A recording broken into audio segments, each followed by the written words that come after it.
হয়, আজি সদৌতীয় ছাত্ৰ সন্থাৰ আহ্বানত জাগিৰোডত আমি এটা জোৰ সমন্বয় কাৰ্যসূচী ৰূপায়ণ কৰিবলৈ গৈ আছোঁ। কাৰণ যোৱা 29 নৱেম্বৰ তাৰিখে অসম চৰকাৰে বিধানসভাত এখন প্ৰতিবেদন দাখিল কৰিছে যে অসমৰ যি ছটা জনবহুল জনসংখ্যাৰ লোক আছে, টাই আহোম, আদিবাসী, মৰাণ, মটক, চুতীয়া এইসকলক জনজাতিকৰণ কৰাৰ ব্যৱস্থা কৰিছে।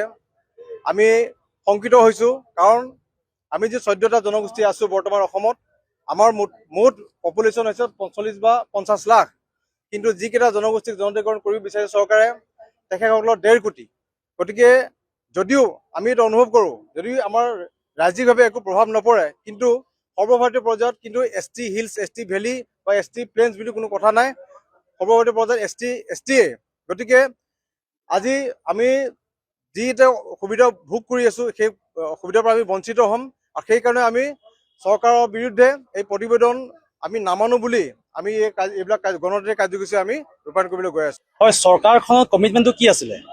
তেওঁলোকৰ কমিটমেণ্ট আছিলে তিৱা, ৰাভা, মিচিঙক শিডিউল দিয়া।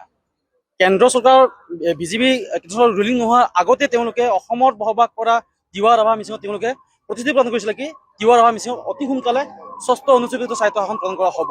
কিন্তু সেই বিষয়ত আজিলৈকে কেন্দ্ৰ চৰকাৰতে হওক বা অসম চৰকাৰৰে হওক, বিধানসভাৰ মজিয়াত কিমানজন বিধায়কে আলোচনা কৰিছিলে বা এইখন গভৰ্ণমেণ্টে কেইবাৰ আলোচনা কৰিলে?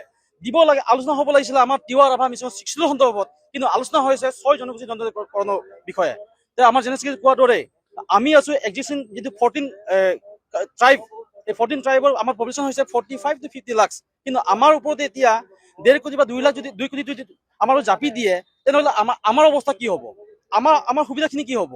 গতিকে আমাৰ ভূমিৰ কথা আহি পৰিছে, ভূমি সুৰক্ষাৰ কথা আহি পৰিছে, আমি অসুৰক্ষিত হ'ম, আমি সংকিত হৈছোঁ। গতিকে আমাৰ চিধা কথা, যদি এইখন গভৰ্ণমেণ্টে যদি জোৰ জলমকে যদি আমাৰ ওপৰত 2 কোটি জনসংখ্যা যদি জাপি দিয়ে,